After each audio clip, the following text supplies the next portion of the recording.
Vamos dar uma olhada e vamos entrar em diálogo com Hegel para sacar como é que ele pensa a ética. Primeiro vamos fazer o seguinte, vamos ver com quem ele está dialogando. Olha, aqui nós temos a ideia do dever.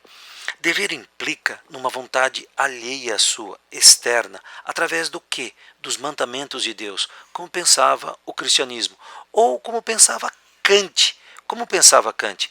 Kant pensava que nós não somos seres morais, portanto nós temos que impor a moral a nós mesmos. E isso Kant vai chamar de dever, a razão prática, o imperativo categórico. Hegel vai dizer o seguinte, olha, a moral é culturalmente determinada. Mas como é que ele vai desenvolver essa tese? Implica em exterioridade, certo? Dentro da cultura e necessariamente uma imposição da mesma. Mas ele não volta à mesma questão anterior. Calma, vamos resolver isso. Então, fazer o seguinte: Hegel vai dizer que todos nós somos seres históricos e culturais. O que ele quer dizer com isso? Que nós temos uma vontade subjetiva, que a gente age enquanto indivíduo que deseja.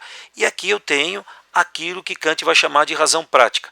E que eu também sou um ser que tem vontade objetiva, que são todas as instituições, portanto, a cultura que necessariamente vai impor uma determinada visão de mundo. E os conteúdos dessa cultura, os fins dela, os valores, as normas, elas são necessariamente impessoais e, ao mesmo tempo, coletivo e necessariamente públicos. Elas são publicizadas para que todos nós façamos parte do mesmo modelo de sociedade. Então temos aqui a vontade objetiva. A vontade objetiva vai criar aquilo que Hegel vai falar de moralidade. Ela se dá através das instituições. Como o quê? A família, ai que legal, as várias religiões que vão ter um projeto, cada uma para construir um determinado conjunto de valores e práticas. E a escola, que vai tentar formar a gente de uma determinada maneira, né? Lembra? Formado, eu passei por uma forma. Então olha só, essas instituições vão fazer o que conosco? Vão nos educar para que a gente obedeça os valores por elas dados. E ao fazê-lo, o que a gente faz? Interioriza.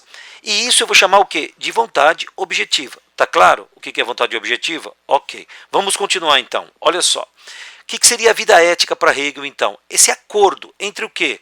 Entre a vontade subjetiva individual e a vontade objetiva cultural. Se tem esse acordo, significa uma harmonia entre as duas vontades.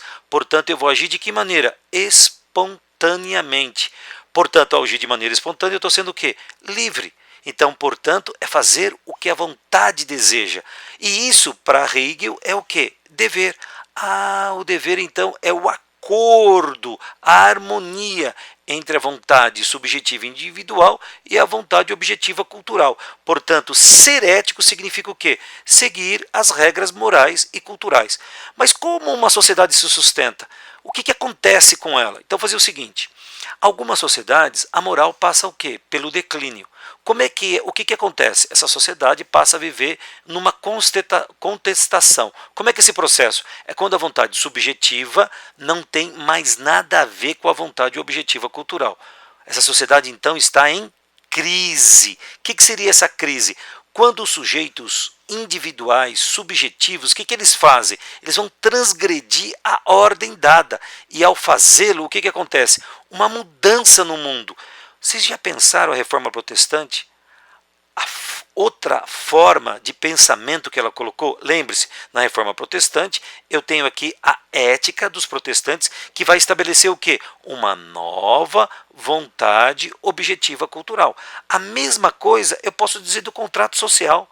As relações não são mais pessoais, elas são impessoais. Então vocês estão percebendo? Ao mesmo tempo a sociedade entra em crise, está aqui a crise, a reforma protestante, o contrato social, e ao mesmo tempo o que acontece? Ela cria meios para se reproduzir e continuar aquilo que nós chamamos de harmonia cultural, ok?